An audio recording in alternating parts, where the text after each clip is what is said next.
Okay, this is the showdown. So this is the last day that Lefty Louie will be broadcasting from Reading, Pennsylvania. And I want to sum up a few feelings that I have. I think, first of all, it strikes me that we Americans overestimate our commitment to liberty. And it's not only within the country, but the whole world thinks that we are, this very liberty-minded people. I grew up during the McCarthy era, and Senator McCarthy became famous when he launched a speech in Wheeling, West Virginia, saying there were 57 communists in the State Department. He kept changing his figures, but it didn't matter. He had planted the seed of fear, and fear is a wonderful human motivator. And it took 4 years where he was leading, no matter what his charges were, no matter how unproven they were. He led in the polls for 4 years before, for certain reasons, he finally fell from national grace. Or mostly, he still had some supporters. I see an analogy here. That's why I mention that. It hurts me that people who feel in distress, Trump voters who feel their situation is bad and they feel distressed, it hurts me that they feel that they have to resort to somebody who showers fear and negativity, a total lack of compassion. His appeal is to people's gut fear.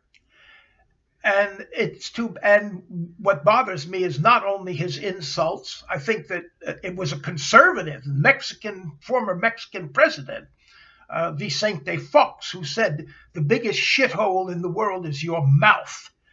And that's bad enough as it is. But what I find even more frightening is his threats about what he's going to do, the retribution he's going to make, and simply the fact that January 6th does not seem to have touched a great swath of American people.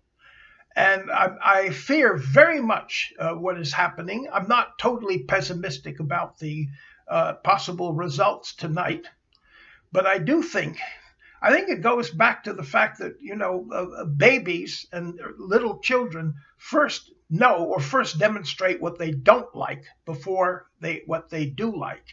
And this is very much a campaign where one person, Harris, is trying to bring people together, trying to show optimism, and the other is working on fear and negativity, and fear and negativity may win out. And I think that if that happens, we are heading for disaster. And I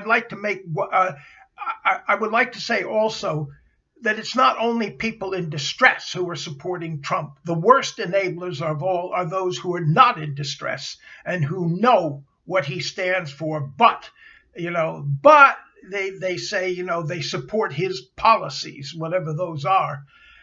And I think just the worst kind of example is Governor Chris Sununu of New Hampshire, who spoke eloquently and elegantly against Trump. But now, of course, that the national election is come, he's going to vote for Trump. And he said he doesn't really mean what he says.